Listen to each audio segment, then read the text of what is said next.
Hello everyone and welcome to the 4th episode of Undercards for the smallest ones. Today I'm going to tell you about advanced deck building and show you some of my achievements. As you can notice, I've played some more games using my bravery, but unfortunately the deck completely falls to Justice. And since Justice is very popular nowadays, we need another solution, which is building our own Justice. To build a deck, you have to know what your passive does and what you really benefit from using this passive.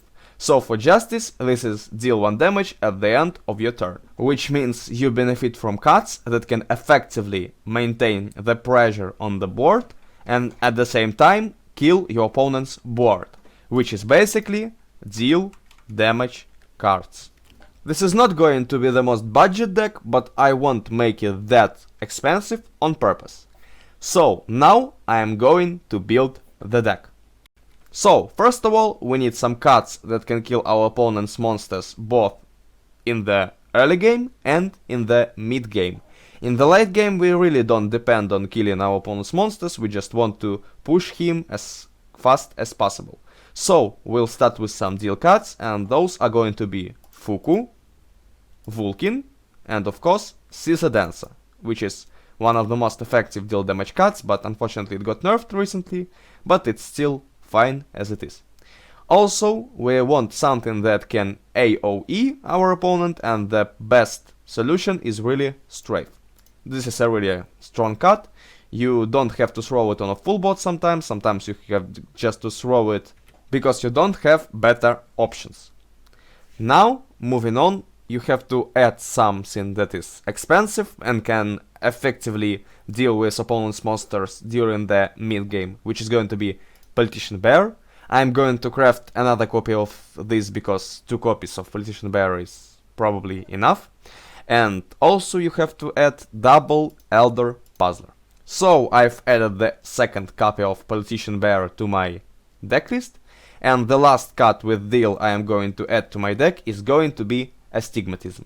This is a revoked card, which means I don't really know how it goes and how it performs in my deck, but at least I'll check it and maybe it's really nice and I'll benefit a lot from it. So 2 copies for my deck as well. Okay, now we have a decent deck list which is based on dealing damage. On the other hand, we still lack board presence. So, how do you want to get that board presence? First of all, you need some cards that afford you to gain as much board presence as possible for a single deck slot. Those cards are So Sorry and Onion Sen, and we are going to craft them right now. Okay, I also decided to open some packs. Unfortunately, I didn't get anything I needed from there, but I crafted all the cards I needed and now I add them to my deck. Now we have a really decent Justice list, and the only thing we have to add in here is artifacts, which I'm going to discuss a bit later, and some tech cards and legendaries. What do I even call tech cards? Tech cards are some cards that you really want to hold, you don't want to throw them out as soon as possible, and those are some cards that are extremely useful in certain game situations. And one of the best examples are of course silence cards. Of course, as a silence card in this deck, you really want something that has taunt, or alternatively has some other positive effect, and is a decent body. And this one is Coffee Man. So we add 2 of them, and now we have 4 cards left to add. I won't be using many other tech cards in my deck, not because it's just good as it is, but also because I don't have really much dust on my account, and instead I'm going to show you some of the tech cards in crafting and tell you when you really want to add them. First of all, let's take aggro decks. When you really have some problems fighting aggro decks, you should consider adding some additional healing to your deck list, which should be either Dancer Metaton or Rudolph, depending on how many spells you really play in your deck. However, Dancer Metaton is always a better pick and a better choice, since it can be used in other matchups as well. And the perfect example of tech card is of course Ezreal. because it has understat, which means you can't really play it in the first situation available, and it has a side effect which removes all the negative effects from ally monsters. So right now there are very few negative effects that should really be removed, so you really don't want to carry Ezreal in your deck. However, if something like Fawn Pet, which is Fawn plus Muffet Pet combination, occurs, then of course Ezreal will be extremely useful in your deck as just a single card that can win you the game. For our deck there are no really unwinnable matchups, so the best thing to do in here is to just add some more legendaries to your deck like this. But of course I won't be doing this because I am level 17 and I shouldn't have those cards, so I'll find a better solution. And that solution is adding 2 copies of Fawn and 2 copies of Muffet's Pet to my deck, which means I have an additional removal combo, and this also means that my deck is a lot cheaper and a lot less expensive in dust than the version with some of these legendary cards.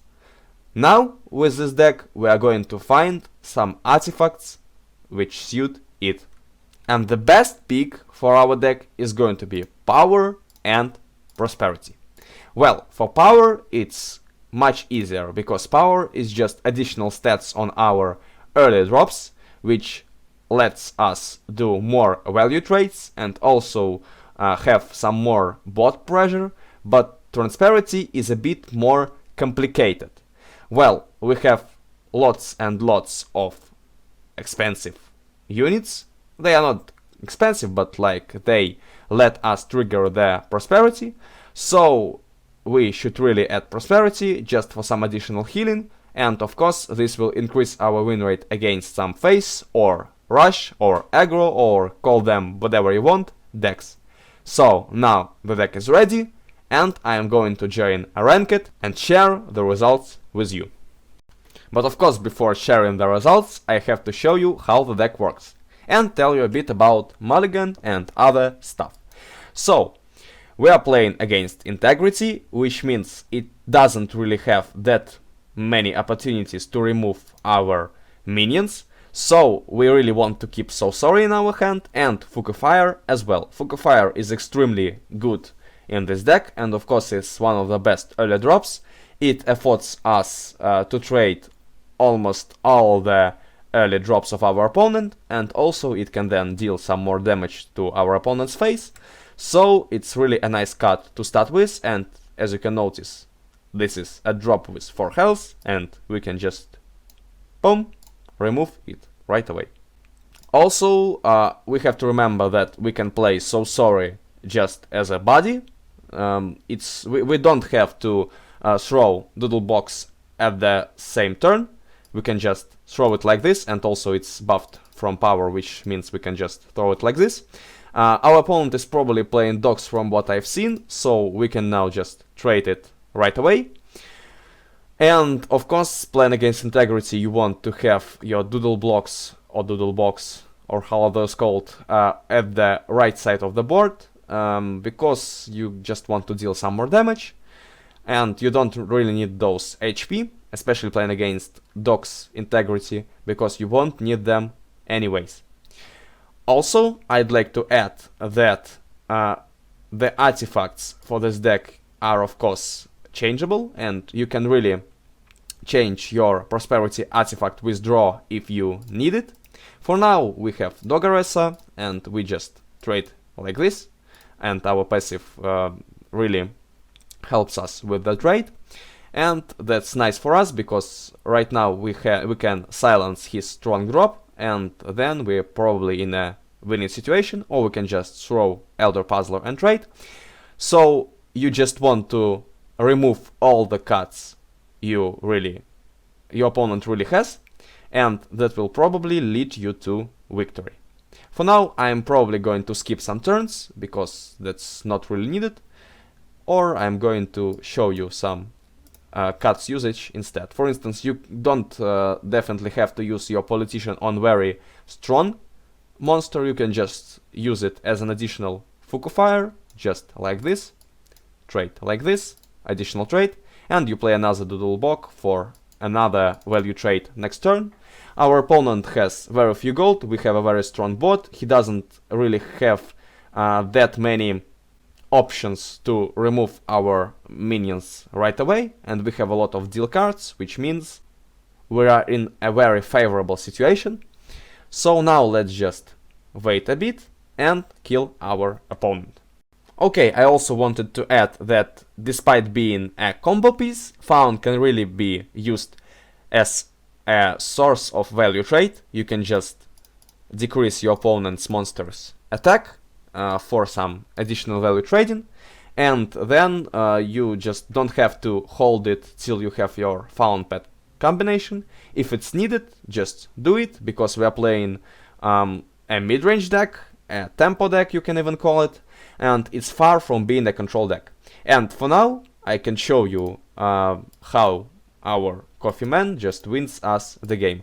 Because if we didn't have this silence, we may have later appeared in the situation where we just can't win those huge stats dogs, and now we just won, we get our experience, we get our gold, and we get our elo.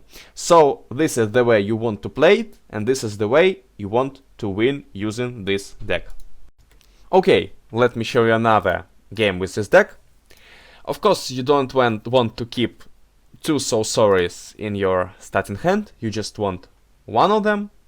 And we're playing against some like Sapphire Kindness, which is not going to be a problem, I believe. And we have a really decent starting hand. Of course, having double Coffee Man may be sometimes not that good, but really just don't care much about this. They'll find their way in this game, so anyways, it's just good, you have some deal damage.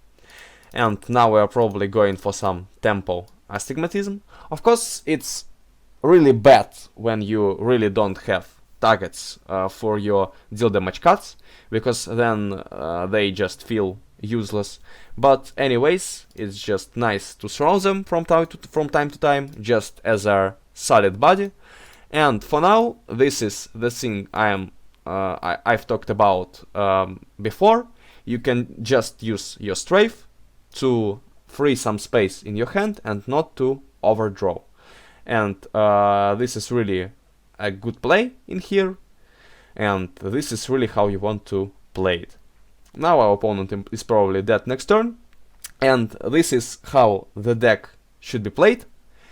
You don't always want to play as if you are a control deck. Sometimes, if you can afford it, you can run it as a very decent mid-range, or instead play it as a control deck and not spend that much resources. Both of these playstyles can really be paid off, and both of them are nice. Now, when you understand the main concepts of the deck, I'm just going to do some gaming and then show you the results and share them with you. And after some hours of play, I finally reached Legend, which means the task for this video is completed. As you can notice, the win rate is far from being ideal. However, for the cost of the deck, it's quite nice, and as you can check in here, it's actually above 75%. And I can tell you that if we added some more legendaries into the deck, it would be higher, because the main deck's weakness is the transition from mid-game into late game, because you really lack stats with a very strong and tough effect. You save up to 20 gold, but you can't really do much with them. So that's the main deck's weakness, and it can really be fixed just with adding some more legendary cards into it. Unfortunately, Astigmatism didn't turn out to be quite useful, and that was pretty much predictable according to their stat line, so you can just add some legendaries instead of Astigmatism. And I would really suggest adding Asgore and Casual Undying just for some additional burst damage. All in all, advanced deck building skills requires your understanding about deck cards, which are for instance Coffee Man in this deck, and also some combo cards such as Scissor Dancer and Vulcan and Fire, and you could really notice those cards in my play in those two games I've showed before. So yeah, advanced level is passed, and now I am heading towards top 10 legend, and I am still not sure about the deck I'll be using, but I'm going to come up with something very different, very unique, and very interesting both to play and to win. So, thank you for watching, subscribe to my channel, leave a like, share this video, and also wait for more videos. I'll be releasing them soon, and the next video is probably going to be about professional deck building with some crazy deck list and with some games that can potentially bring me to top 10 legend. Goodbye, guys!